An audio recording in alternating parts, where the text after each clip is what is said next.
রাজশাহী বিশ্ববিদ্যালয়ে আন্তঃবিভাগ ফুটবল টুর্নামেন্টের খেলায় স্লেজিং করা নিয়ে দুপক্ষের ধাওয়া পাল্টা ধাওয়া ও ইটপাটকেল নিক্ষেপের ঘটনায় শিক্ষক সাংবাদিক সহ অন্তত ৩০ শিক্ষার্থী আহত হয়েছেন।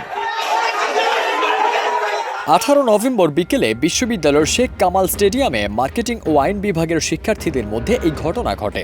লাঠি সোটা সহ ক্যাম্পাসে রবীন্দ্র ভবনের পাশে তারা মুখোমুখি অবস্থান নিলে ক্যাম্পাস জুড়ে উত্তেজনা ছড়িয়ে পড়ে। এতে আইন বিভাগের সহযোগী অধ্যাপক মাহফুজুর রহমান সহ ২ বিভাগের অন্তত ১০ জন শিক্ষার্থী গুরুতর আহত হয়েছেন। দায়িত্ব পালনকালে এক সাংবাদিককে মারধর ও ফোন কেড়ে নিয়ে ভিডিও ডিলিট করতে বাধ্য করারও ঘটনা ঘটেছে।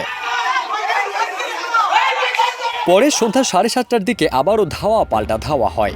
এক পর্যায়ে আইন বিভাগে ভাঙচুর চালায় মার্কেটিং বিভাগের শিক্ষার্থীরা।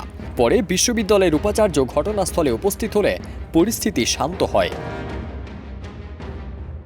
আন্তঃবিভাগ ফুটবল টুর্নামেন্টে মার্কেটিং বিভাগ ও আইন বিভাগের আয়োজিত খেলায় মার্কেটিং বিভাগ ১-০ গোলে জয়ী হয়। গোল হওয়ার এক পর্যায়ে উভয় পক্ষ একে অপরকে ভুয়া ভুয়া স্লোগান দিলে বাকবিতণ্ডার সৃষ্টি হয়। খেলা শেষে স্টেডিয়াম গেটে আইন ও মার্কেটিং বিভাগের কিছু শিক্ষার্থী ধাওয়া পাল্টা ধাওয়া ও ইটপাটকেল নিক্ষেপে জড়িয়ে পড়ে। পরিস্থিতি নিয়ন্ত্রণে রাজশাহী বিশ্ববিদ্যালয় ক্যাম্পাসে অতিরিক্ত পুলিশ মোতায়েন করা হয়েছে। ফারদিন সানি, দেশ রূপান্তর।